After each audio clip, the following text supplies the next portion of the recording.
Hello everyone. So I'll go through this week's the week 8 tutorial content, and this week's topic is ensemble learning. And this week we don't really have any theoretical questions, so I just go through the codes in the Jupyter notebook that provided by lecture. And on this Jupyter notebook has some codes that are related to bias variance, regression trees, and random forest. And I will just walk through the code and I'll just walk through the question that associates with each piece of code. Okay, let's get started.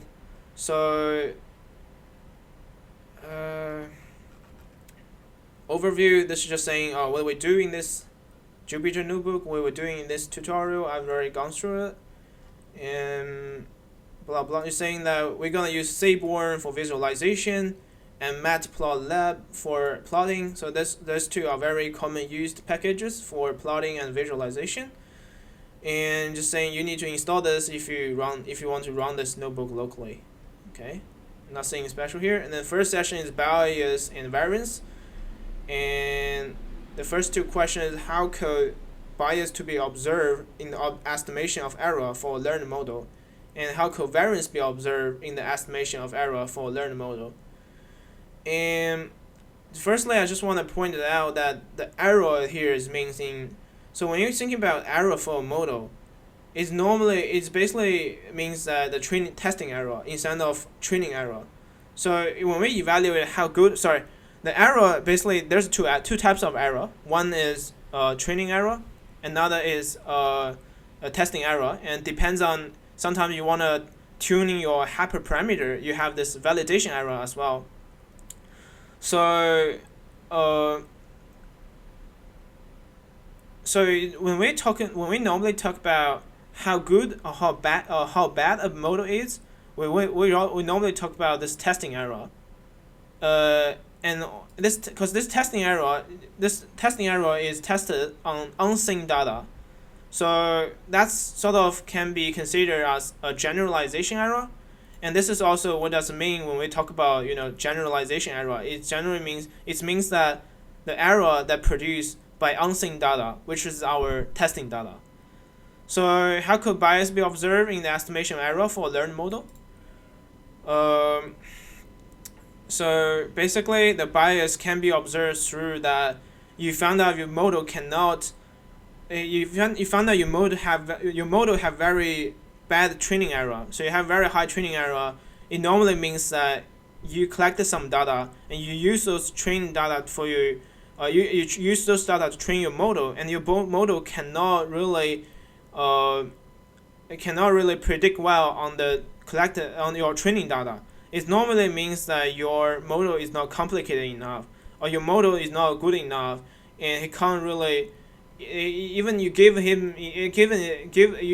model enough data, it can't really give you nice prediction. It can't really learn well. So that's normally means your model is dumb or not good. And how can variance be observed?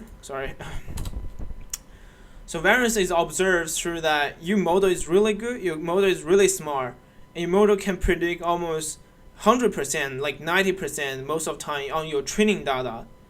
Whereas when you have a testing data, because your model have never seen them, and your data is your collected is not enough to represent the whole population, and so your model sort of learned this biased perspective that it can't really when there's a real when there is an unseen data comes in, your model cannot really cannot generalize well or predict well on your testing data. Okay, so this variance is mainly introduced by two factors. One factor is that your model was too complicated, so your model is really biased into your collected training data.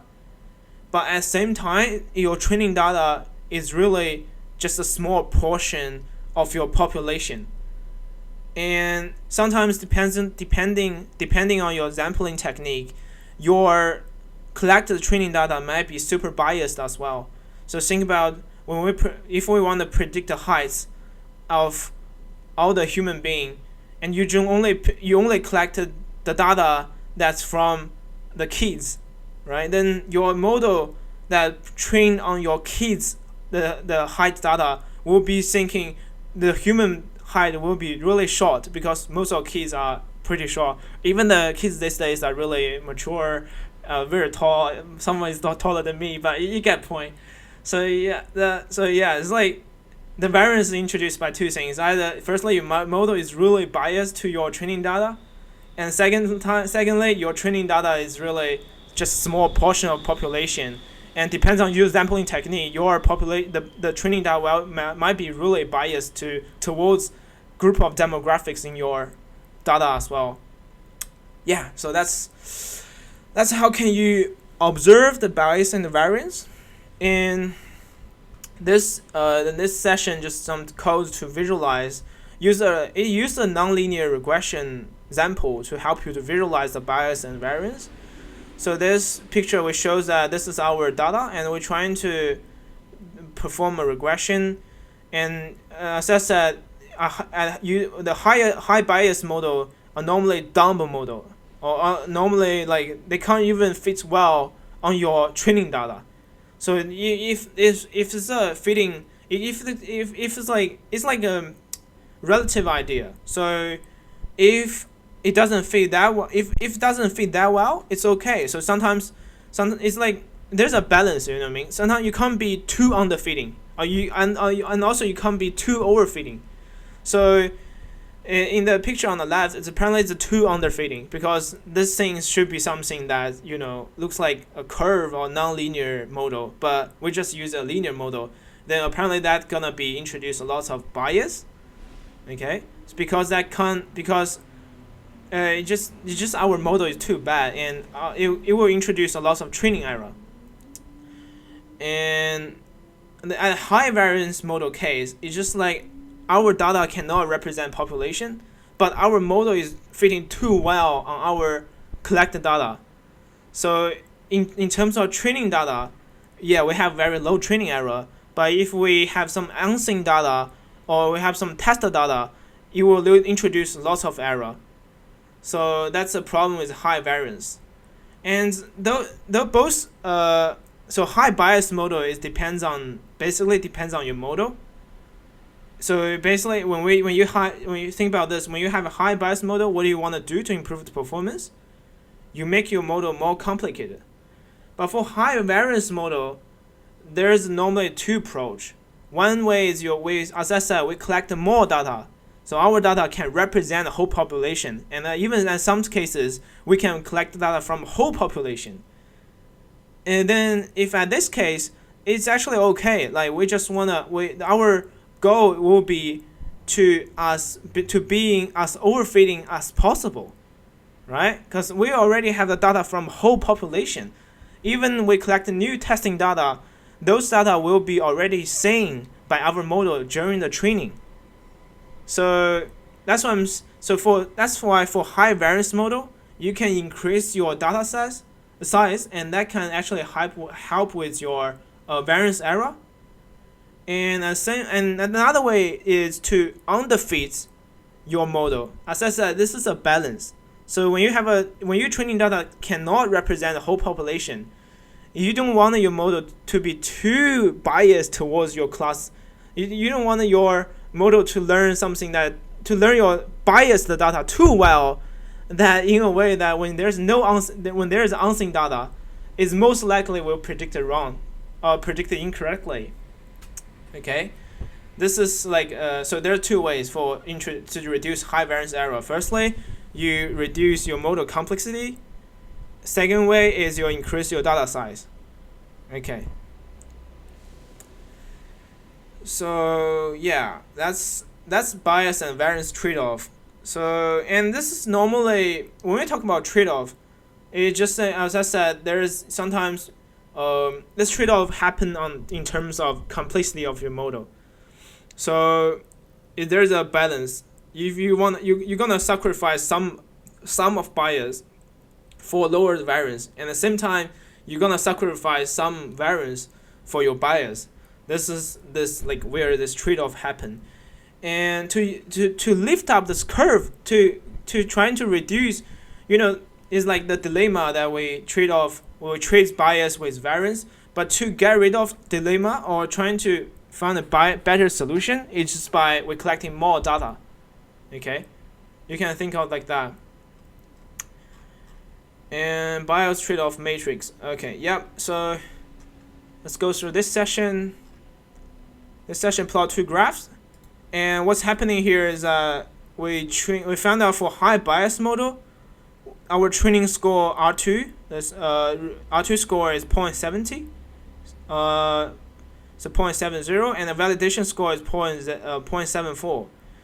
So what's happening here is our both validation score and training score is bad. Okay, then we're trying to reduce the bias error. So we found out in the high variance model, our training score increase, but our validation score is decrease. Okay, this is where this trade-off happen. So so our validation score is decrease, and yeah, that's actually the main point of it. So if during I think when I train a neural network, I normally like to print the two graph. One is training score, one is validation score. So I sort of can know like a best point or most balanced point for me for the model in terms of model complexity. Okay, so that's what's happening here, and that's just the point that I'm trying to illustrate for you in terms of like training error or validation error. And okay.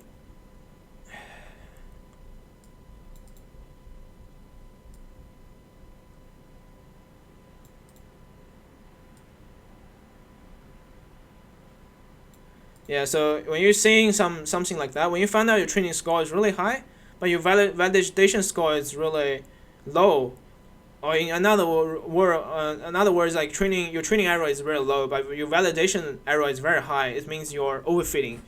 You either wanna improve, collect more data, or you wanna reduce complexity of your model.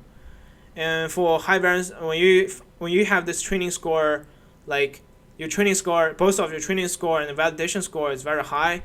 Normally you wanna increase your model complexity. Okay. Oh, this is exactly what I said. So I like how it prints the text. So you see in this line it's actually printing the text with the training score. So that's how you're gonna. Because someone asked me a question about like how to put the text onto a graph. So normally you give coordinates at first two arguments, and you put in your text, and you can add a rotation, size, and color. Okay, so the training score was rotate 45 degree, and the position is 0.5, 0.15, and 0.2.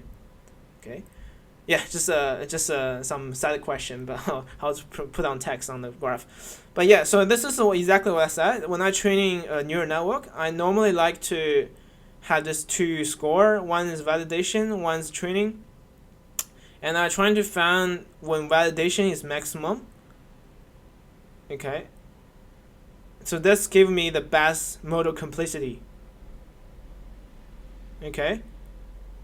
So, and as you can see that this is like a the validation score, and is increasing with training score, but as training score got higher with the complexity increase, our validation score is decreasing. So yeah, that's the trade-off. And at this region normally means high bias, so you need to increase your complexity. At this region it means it's high variance. It means you need to reduce. So going backwards and reduce your model complexity. And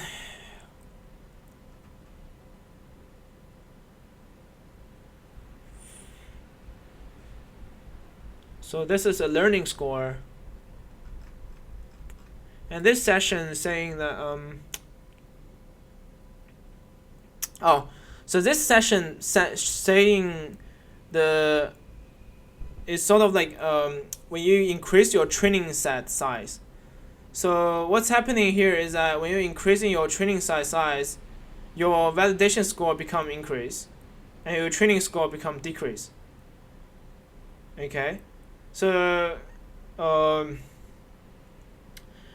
generally just saying that you have this, by increasing your training set size, you can have higher and higher validation score, which is what we want. You can reduce the training score. Okay, and this is assume we have same model complexity. So with more higher model complexity, we can actually reduce this threshold. We can reduce this line here to lower training score, and increase this line here, because this is a training score, not training error. It's just I don't know why they want to use error instead of error. Like, why do you want to use score instead of error? But yeah, this is meaning, so higher the score is better. So given same model with more and more training size, we can get a higher and higher validation score, and our training score will be reduced. Okay, why? It's because we have training data, and because we have only one model. Okay, so we have this one model which complexity is fixed. So when we have more and more training data, our model cannot generalize that well on our data. You can think of this complexity is like smartness or the power of our model. With more data, our power or our smartness of model is not enough to doing very well on our training data. Okay, but because our model has seen more and more data, our model starting to have higher and higher validation score. Okay, and at early stage, when our training size is really small, our model can learn very well on our training data, but our validation score is really bad. So that's what's happening in the high variance. Okay, so so one way to solve this high variance problem is by increasing the training size. So your training score is getting worse, but your validation score is getting better. Okay. Let me think what else I should say here.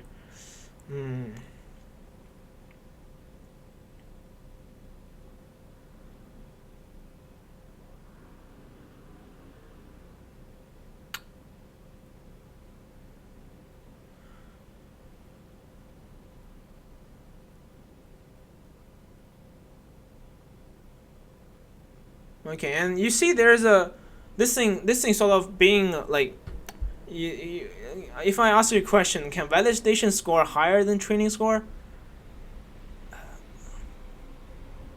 I think so. Nope, because as I said, validation, because in the validation set there's a unseen data, and those unseen data will be most likely trained incorrectly by your model. Whereas in the training data, most of data are already been seen by our model, even though some of them cannot be correctly classified because our model complexity is not enough. So, but most of them have already been seen. Okay, and because also think like that. So even in the training set, your model is already not smart enough to do well in your training data. Then in the validation set, your model can only be worse because, it's just, as I said, there's a unseen data there. Okay. Any else I should go through? Let me think. And that's all. As I said, if you want to lift up this threshold, you want to have higher training score, and even higher validation score. Is that when you increase your data size, at the same time you increase your model complexity. So your model can do well on the training, and the validation score can also increase because more and more data has been seen by your model. Okay. I guess, yeah, that's anything else I want to go through? Nope, nope. I think that's all associated with this small picture.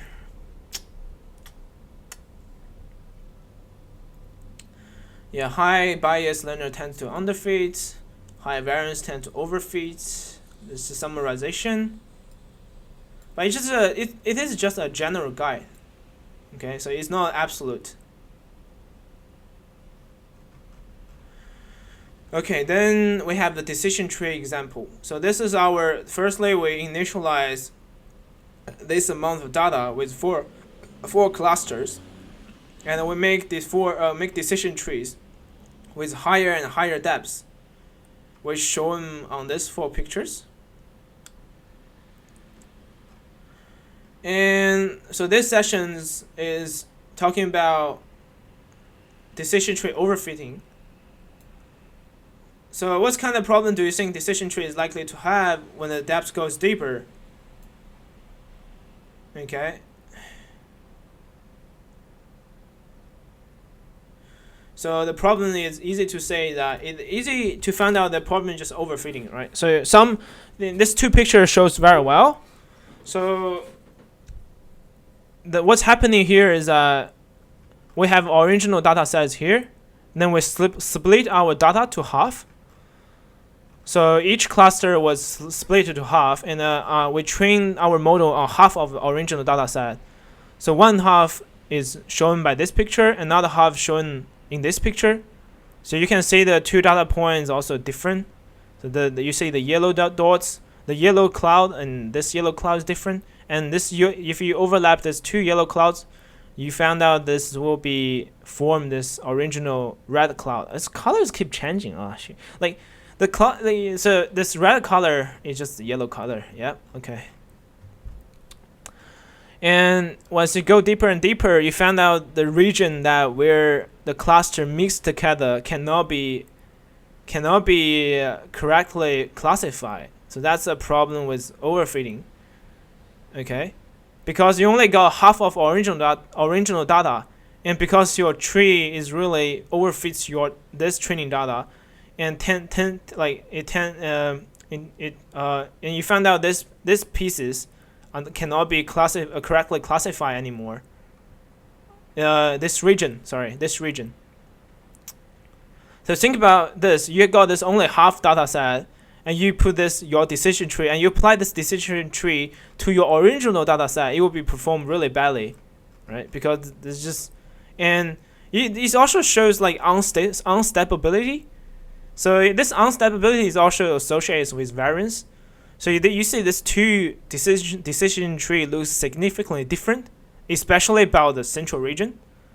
So that's it's caused by variance. It's because the two group of data sets is only half of original population, and each is biased on their own way.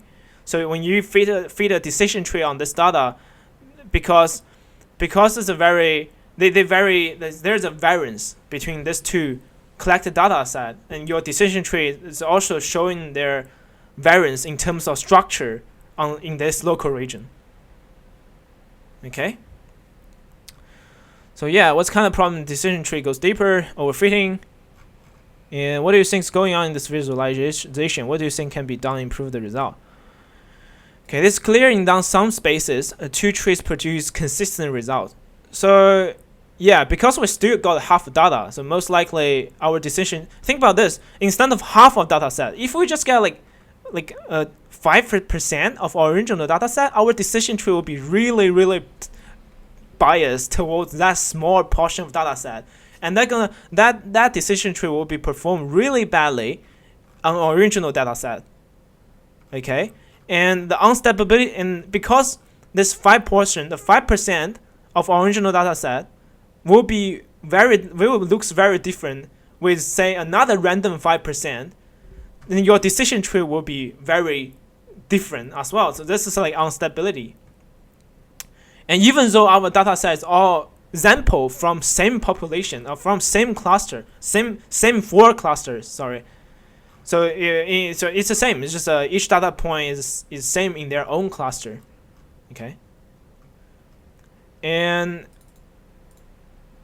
so so two-tree produce consistent results because we still have a fairly amount of data, and our model is not too overfitting yet. While in other places, the two trees give very different classifications. So because there is this kind of difficult region for classification, and our model starting to perform badly and overfitting on their own belief. Okay. When I say own belief, it's just saying that because they're own data, so they have own belief. The key observation is inconsistency tends to happen. I should say assess that instability. Okay, tends to happen where classification is less certain, and thus by using information by both of this tree might come up. So you got half data and you have your opinion. I got another half and I have my opinion. So how to generalize well on total data set is just like combining with our opinions. And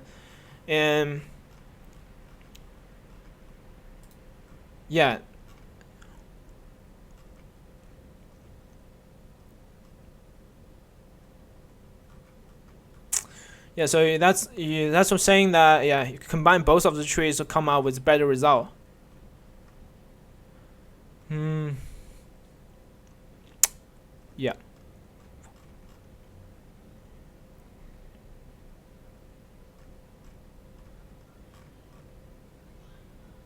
That's like sometimes I also think about using like votes. So like a democracy election in like America, and each states have their own opinions, and you wanna like balance them up, and each opinion there's a huge variance between each state, and each state's own bias on their own way, and some states are I don't want to say that, but some states are not really smart compared to another state. So this introduces a bias, and each state have different culture and different demographics that's introduced variance. So that's a way to think about it. Okay, random forests. Okay, so random forest is just a algorithm that using very simple tree structure to classify our data, and it'll produce many of them. And each tree structure is only trained on it's like a subset of data, or sometimes also a subset of features as well, and we'll combine them all using like majority votes, or like the majority votes. I think majority votes. Or you can combine. I think you can combine as a probability. So you like for example, three trees decided A, two trees decided B, then probability of the A is 3/5. Okay. What could we do? Make use multiple overfitting estimator to reduce the effect of overfitting.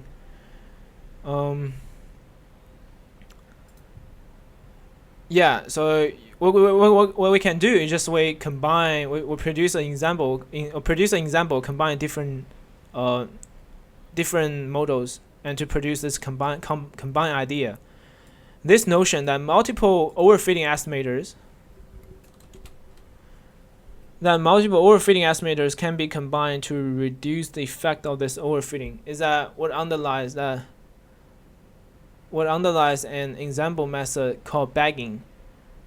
Bagging makes use of an ensemble of parallel estimators, each with overfits data and average result to find better classification. And an example of randomized decision tree is called random forest. So it said very clearly here what's the random forest. And we initialize the same group of data, and this is a function that try to help you to visualize the trees that you produce. And we use the scikit-learn function, which is a bagging classifier. And so this is what's happening when you use bagging tree, and you found out that bagging decision tree classifier, and you use the bagging classifier, and they fit your tree into your bagging classifier. So this Bayesian classifier is just that we split the data into small groups, and we train trees on each of them, and we train 100 of them, and we combine them to produce this classification. And yeah, you can see the classification result is fairly good this time, and you can see this corner was sort of formed here, and yeah, it's looking good. And if we use Sagi, so this is not a random forest. This is not a random forest. This is like, so the whole idea of, I think the whole idea of this piece of code is just trying to show that how random forest was formed. It's formed by create a subset of data and train data on each tree, or train a tree decision tree on each subset and combine them. But this is not exactly that's not what exactly happening in like forest tree random forest classifier package in scikit-learn. But the general idea is the same, but it's not what's exactly happening, especially in terms of how the data set was bootstrapped, like was resampled, and also in terms of how like feature was random selected. So it's not exactly the same. And this part is just saying that if you want to say what's exactly happening in random forest classifier in scikit-learn, you want to read this document. Okay, and boom, here's your random forest with estimator 100. So you got 100 estimator and combine them, and you got this nice looking trees. And you found that this formed this sort of like non-linear boundary, which looks really good. Okay.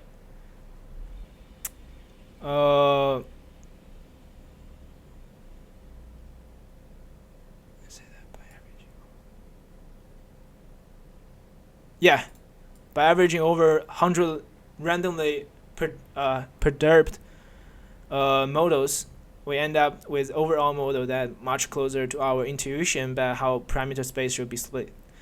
So you think about like another thing I want to point out is that like right now all this classifier, decision tree, like perceptron, they all trying to find like linear boundary or just combination of linear boundary. So you think about, I have lots of line, you can form a small circle, right? When we was like primary school, like middle school, we learn like a circle can be formed by very small, like infinite small straight line. And so what decision tree and also like multi-perceptron, which is neural network, is similar. It's like we're trying to find like linear small line and also to form this non-linear boundary to classify data in their space. Okay. So apart from like statistical method, even the statistical method, like or even K and N, all this distance method, and it all comes back to we just want to find some hyperplane or some like line to separate data in different dimensional space. So yeah, that's like a high level idea. I just want to point it out. And random forest regression. Okay, it's just that. So what's happening here is that we form lots of regression line and we combine them all. It produces this nice looking, this very non-linear line here. Okay. In the previous section, we considered random forest with context of classification. So yeah, classification is just we need to form this non-linear boundary, or really not like nice looking boundary on different dimensional space. And random forest can also be made to work in case of regression. The estimator uses a random forest regressor, and syntax very similar to what we had saw earlier. Consider following data drawing the combination of fast and slow oscillation. Yeah, so we form like regression on each data set. So like we form regression on them, and we can't combine them all. It will form this curly zigzag shape, which is pretty good.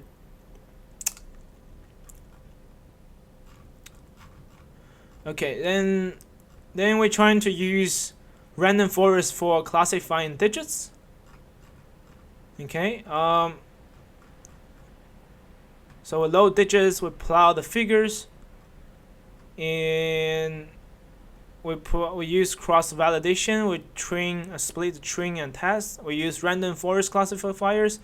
This is like how you use like random forest in your actual data, and you have 1,000 estimators. So you can think about like with more complicated data set, normally we need more estimators. We need more we need more estimator to reduce the variance, to reduce error, and you can think about this like, and also another thing is that you can think like that. It's like when we add more estimators, we have this more line here. So more line here. With more line, we can really draw this small curly square here to form a nice looking non-linear boundary. So right now, in this case, you can think of like one line, just one decision tree. So if you have one decision tree, you basically cut this graph to half. And you have another decision tree using a different feature. Sorry, right now, because it's 2 dimension, you can think of this as 2 features. And you can cut one line on one feature and split it to half. And you can cut another line, another feature, and split it to half. And you, with more estimators and with more like models, you can put more and more line to make it really nice looking, this small zigzag, and like really form this boundary in details.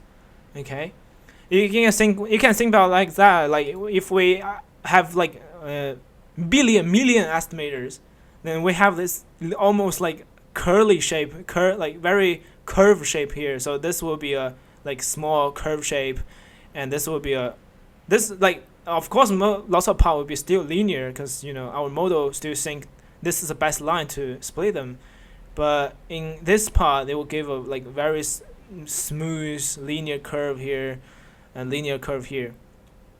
Sorry, non-linear curve. There's no such a thing called linear curve. Yeah, so okay.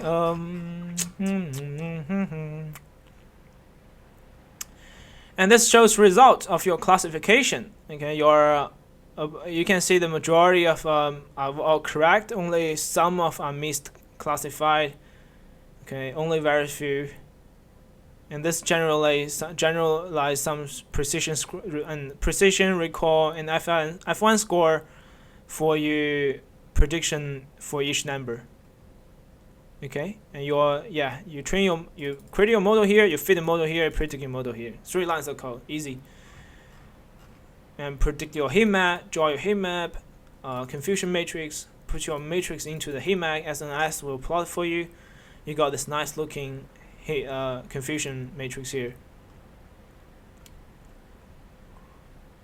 So I just want to point out this heat map is really nice tool. Like I really like it. It's like you give it a name like table, and it will fill color for each cell in your table according to the number you have, and you can also like set up like range of color you want for your each cell. Okay. And summary of random forest. This section contains brief introduction concept Ensemble estimator. And in particular, random forest and Ensemble randomized decision trees. What advantages does random forest method have? Okay, so 3 advantages. Firstly, so training and prediction are very fast. Sorry, my hand is dumb. Sorry. Both training and prediction are very fast because each decision tree is very simple. Okay. And sorry, I think each decision tree is not simple. The depth should be very deep because we want each expert be very overfitting. So each model in our example should be overfitting or should have high variance but low bias. But when we combine them all, our bias does not change, but our variance reduced. So that's like a main point of Ensemble. But the good part of it is that you have this parallelization. So you can train Like in GPUs, like currently GPU have like 3,000 cores, and you can run like each process. You can run a thread on each core. You can run like process on each core, and you can multi-thread your process in each core. So this is much faster than before. Using GPU, don't use CPU, because CPU like 8 cores right now. GPU like few thousand. So yeah. Yeah, that's why it's getting faster and faster, and also neural network. And multiple trees. Yeah, that's as I said. So you can, with multiple trees, you can transfer this vote. Instead of give a majority vote, you can give a probability. Okay. I think this is a very good benefit. I can't really directly give an example why this is benefits, but it's sort of giving me like, you give a softer design, it's better than a harder design, because so like, if you give a soft design, later on you sort of, those are still number, and later on you can still doing some processing on those number to give better estimation. Okay, but don't worry about that. It's like just that there's a benefit that you don't have to give a discrete votes, or you can change a classification problem to a like continuous probability estimation.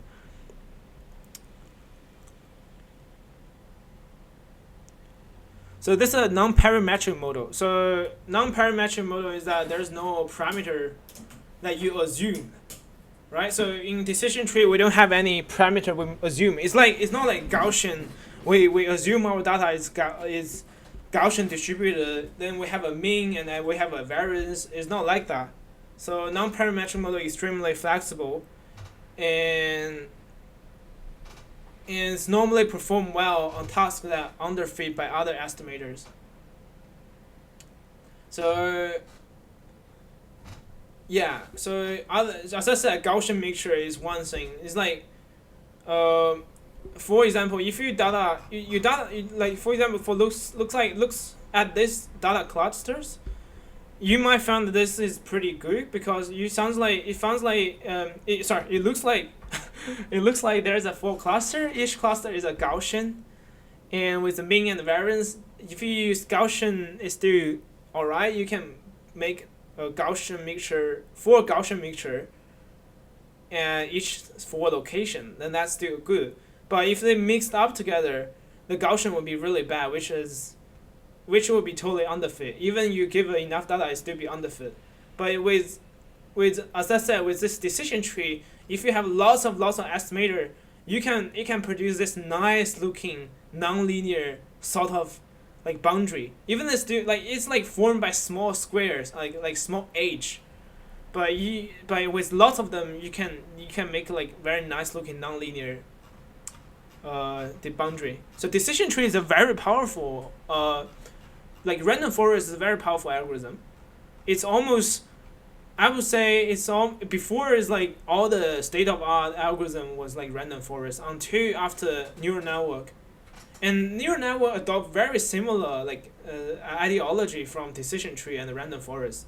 Like neural network is just a perceptron with introduce. It's just a lot of perceptron, right? You have lots of like line, lots of like linear classifier, which is similar to concept that I have lots of decision tree. And so neural network, technically you can think of this as an example. Like neural network is an example actually, if you think like that. So yeah, so so decision random forest is actually a really powerful algorithm as well. And if you found out neural network is not good and you found out your data is not enough for your neural network, and you still want to have really good performance, then I highly recommend to use random forest. Okay.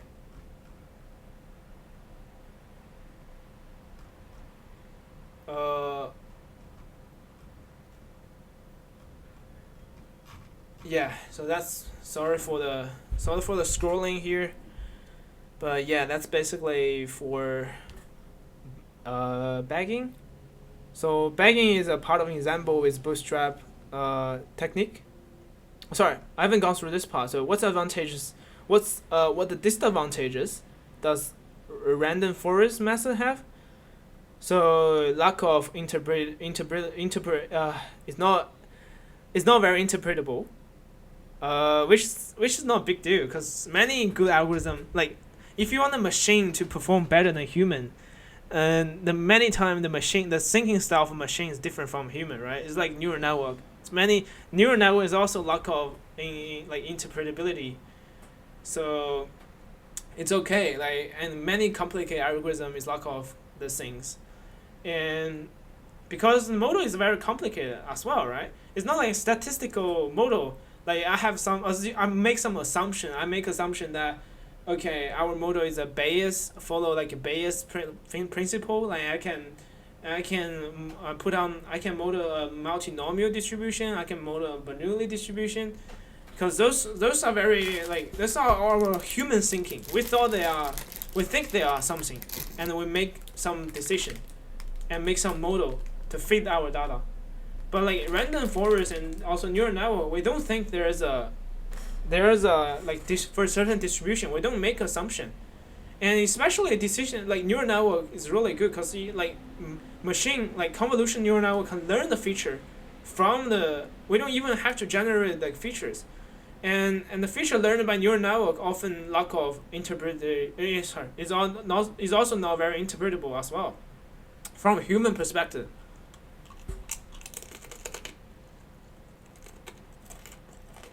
And yeah, if you want to draw conclusion about meaning, sorry. I'm a bit hungry. Let me have a drink.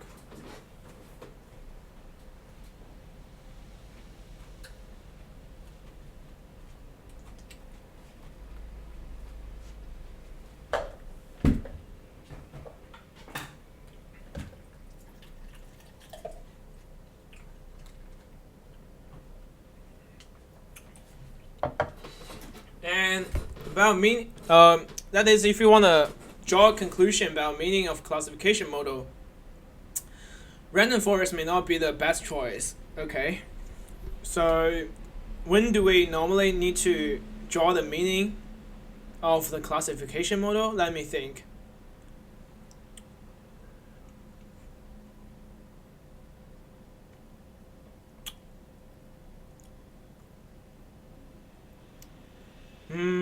I think most of the time, like it's exactly the same as neural networks because neural network is hard to find the meaning behind it, and it's still a live research field. But for like engineering purpose, for actual classification tasks, we don't have to find the meaning, right? As long as it perform well, who care about the meaning? But if you're doing research work, sometimes for you want to actually produce some meaningful or like innovative results or innovative model. For example, like adversarial training, like GAN neural network. This because GAN neural network is actually based on heavily on exact working principle of neural network. So that's when you need to draw conclusion about neural network or like decision tree, things like that. But for us, for like normal, if you don't do research that specific for learning certain model, you don't have to draw any conclusion about the model. So yeah, the boosting. Okay, so boosting is boosting is a complex version of ensemble learning. Is that actually more complex? Yeah, it's like I guess it's a little more complex. Like unlike bagging or random forest, the base learner are not independent. So it's just that the error. So if we make small simple model, and if first model classifies some instance incorrectly, we put more weights on those data instance, and we train another simple model which put emphasize. Sorry, not put emphasize. Just that and then we train another model to fit our emphasize the data. Okay, then we find out then we use this two model to do classification, and if we find out still have some examples that misclassified, we put more weights on that one again. then we train another model again, and then we use all three of model to do classification. And if we found out still have error, we just do it more and more and more again until there's no wrong sample anymore. Okay.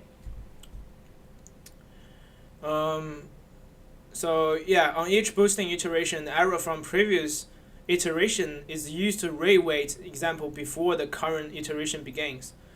Yeah, so when we generate this reweight, so as I said, if we misclassify some of samples, we put weights on those samples.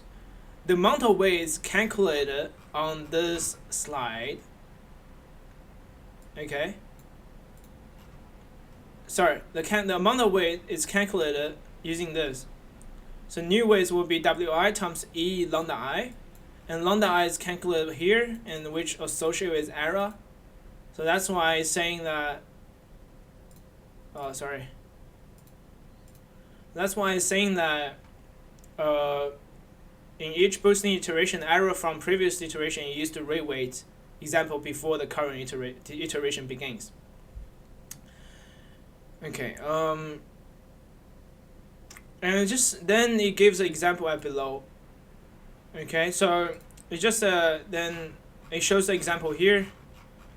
And I don't recommend you I recommend you go through this code, but it's very hard to understand but it's very hard to understand directly.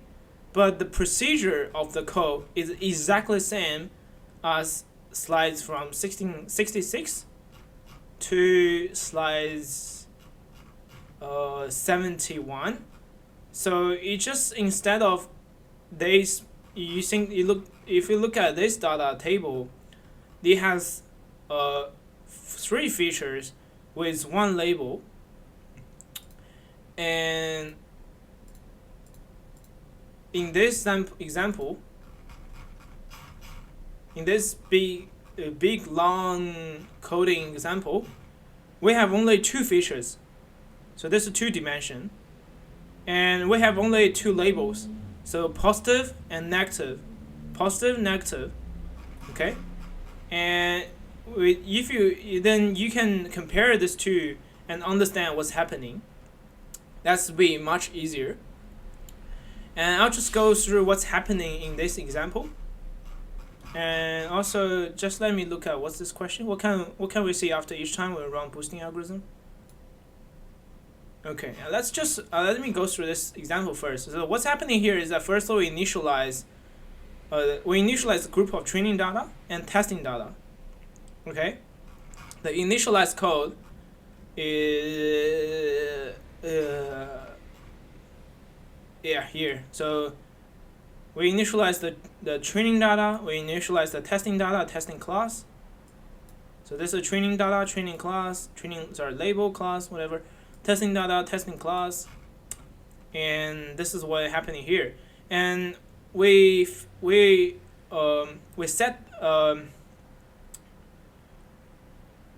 initialize the data that the positive data set is when x greater than 0.4 and also y greater than 0.4. So there will be the right corner right here. And for test data is the same. So but just randomized. So we randomize data in this region. So that's why testing data and training data have different distribution. But it is the same population. So our data is drawn in this region.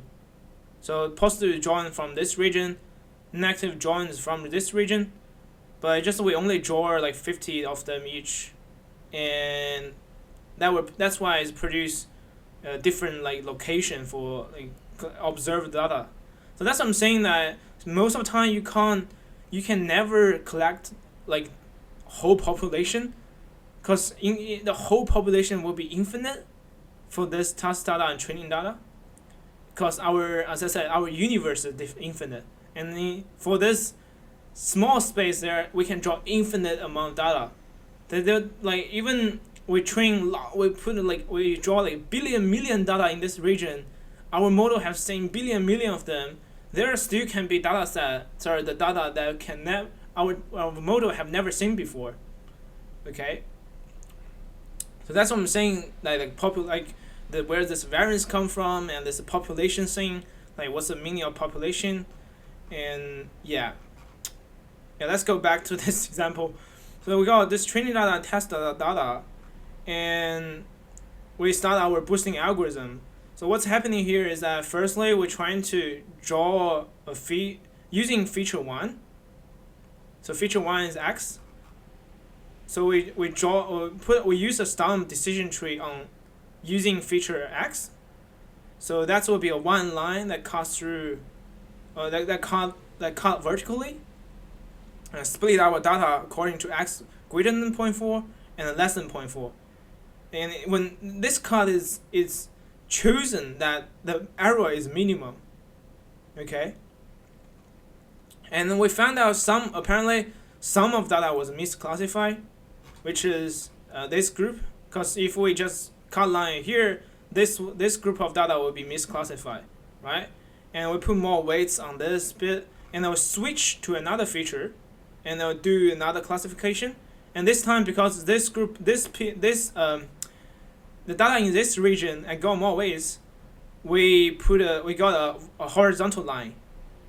Okay, and then we found out, okay, then we switch feature again, and we found out with combination of this line and this line, we still got some of them are misclassified, which is this bit. Okay. Sorry, let me think.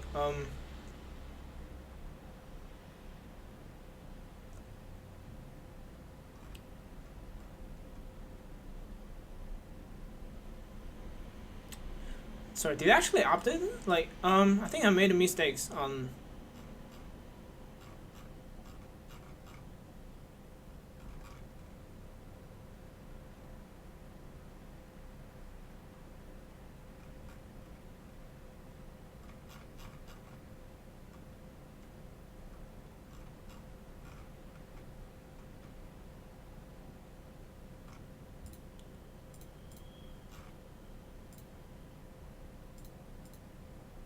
Oh, sorry. So I think I made mistake. So this tree will give some error, and we just use that error. We just use the data that misclassified using this tree to get new weights, and we put emphasis on this group of weights, and we'll train another or use another stump tree, and we repeat this process over and over again until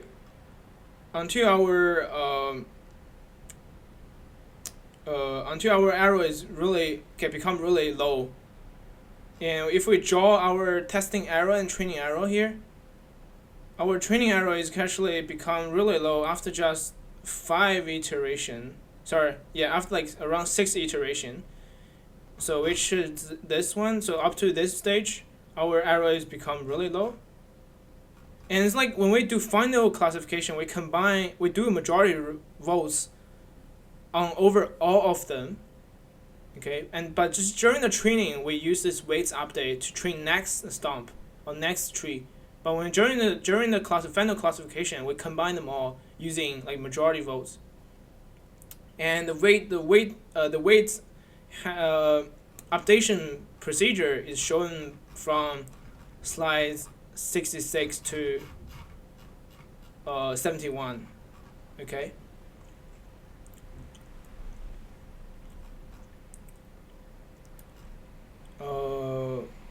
Yeah. So for this one, I just quickly go through what's happening here actually. So at start we have all equal weights. So for each of data instance we have all equal weights. And these weights have to be normalized, and we do classification. So we use one attribute which is blood pressure, and in this example will be x. So you can think x is just blood pressure, but this is 2-dimension and this is 3-dimension. So this is 3-dimension. So we do blood pressure, and we found out 2 of them. There's 2 out of 7 are misclassified. and we calculate the index called lambda, and found it's 0.45. And we update our weights for misclassified example, which is W4 and W5.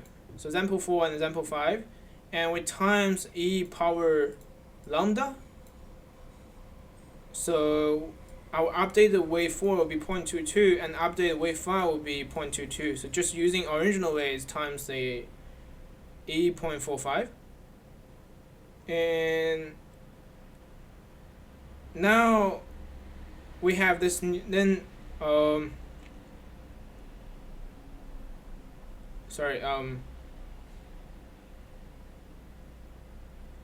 and for correct example, we use wi times e minus lambda. So that's what's difference between correct and misclassified. So misclassified we times e lambda, and for correct classified we times e minus lambda, and that we got 0.09 for rest of correct classified examples, and we renormalize them to 1. Okay, so the summing up to 1. Okay, and the new weight was this, but once we normalize, it becomes this. And you can find out that we have more weights on misclassified example, whereas lower weights on classified example. Okay. And there's two ways to include the weights. We can use weighted information gain to find the best next sum. So yeah, I think just when you calculate the information gain, you can times this 0.25 to your examples, so in a way that you can get higher information gain. And or you can generate new examples, so we can make more data for yes and no. Okay, so for example, like we have more, like we have 0.1 yes, 0.1 no, 0.1 yes, 0.1, this each instance has just 0.1, and we can make like 2.5 times of rest of examples, so we can add more examples from that's example from this instance. So we just put more examples, and which is 2.5 times more than original. Then the rest of them, because rest of them are all 0.1 and this is 0.25. And you then go back to repeat step 2 for k times, step 1 for k times. So we can choose another feature, which is a weight, and we do the same thing. We found out some error, calculate lambda, and we update the weights for misclassified and classified, and this weight will be the same weights that's calculated from here. So the weights will be already changed, which is 0.1, 0.1, 0.25, instead of using 1/7. So that's why this provides a sense of like they all connected, each stump all connected. Okay. So yes, then you update it, then you renormalize to 1, and you can use weighted information gain to find best next sum. And we use next weighted information gain to find down next sum. Yeah, so this weights can help us to produce our decision tree on next best feature. That's what's happening. Okay, so the use of this weights will directly affect when we do next step which feature we choose on. Okay, that's why it generates different structure of trees. Different feature of different stumps with different features. Yeah. Oh, it's been 1 hour. I think yeah, that's it. I think just deeply go through this procedure 66 to 60 to 71, and if you still don't understand it, just give me a message and also ask me during the tutorial time. And yes, that's it. And yeah, discussion of boosting plot. Small as yeah, basically all just similar as to what I just said, and some observations. So in the plausible bar, we see the story how boosting works on simple binary classification problem, and clearly neither the training nor test set are linear separable. So boosting algorithm incrementally constructs an ensemble by selecting on each iteration a linear classifier to partition the data. On some of this, such as iteration 1 and A, the learner seems to be identifying a component of target decision boundary. On other iterations, such as 3, 12, and 18, the classifier is focusing on quite small subset of data to separate it from rest of the points. However, after 20 iterations are complete, we see the boosting has in fact managed to learn an example model which implements an accurate nonlinear classifier. And the learning curve actually shows that best error is already achieved before 5 iterations boosting. Yeah, so just saying like some iteration is really focused on like getting some specific points correct, because it's like you just quickly give a one line and yeah, you give a very nice split, but some point get a higher weight, and you do another time, and those points still haven't classified correctly. So let's keep adding more and more weights on that. Those weights are keep updating, be higher and higher. Then it's forced next time to do a really good split for those specific points. Whereas the rest of the points are probably give really bad classification. So that's like a point of it. And that's it, guys. That's the end of tutorial. Thanks.